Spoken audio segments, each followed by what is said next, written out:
Hello, today we are going to see how to calculate quartiles. Under statistics, basically we do have two types of data. First one is ungrouped data, second one is group data. Under group data we do have two types, discrete frequency distribution and continuous frequency distribution. So now, today we are going to consider ungrouped data, how to deal with quartiles of ungrouped data.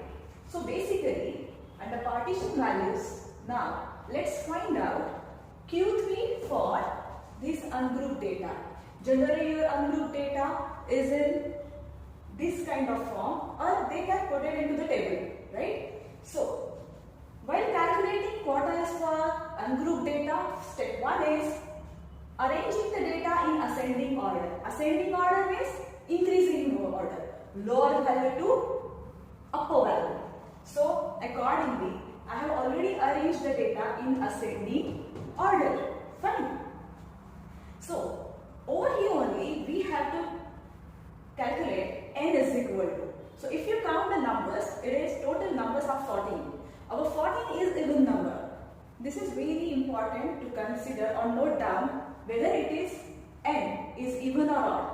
In case of frequency distribution, our n is summation f. So it is denoted by capital N under frequency distribution data. In ungrouped data, we are considering the same n in small letter because this n is nothing but total number of observations. Now, step number 2 is formula.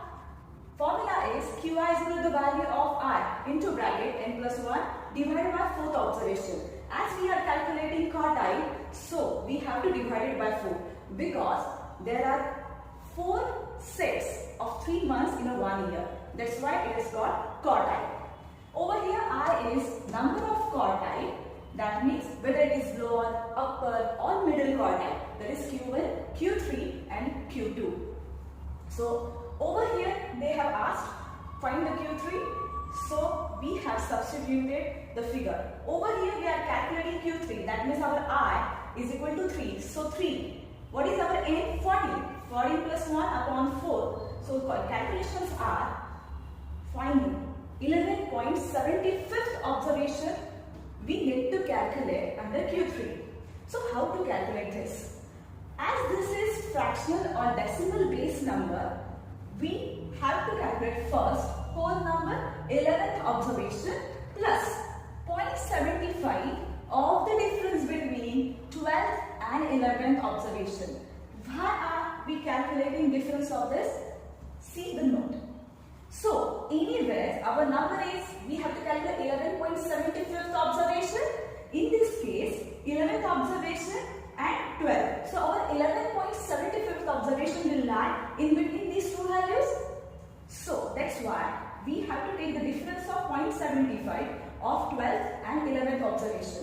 As we have already arranged in ascending order, so first we have to take 12th observation minus 11th observation. Ensure that we are taking observation. We are not taking over here the values. Now next step will be, let's substitute the values of the observation. So let's count from the left side. 1, 2, 3, 4, 5, 6, 7, 8, 9, 10, 11.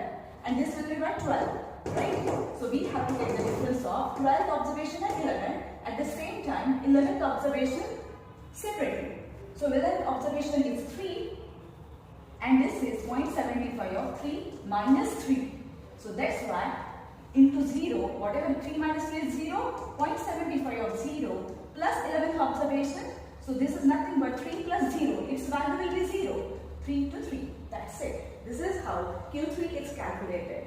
So all the best.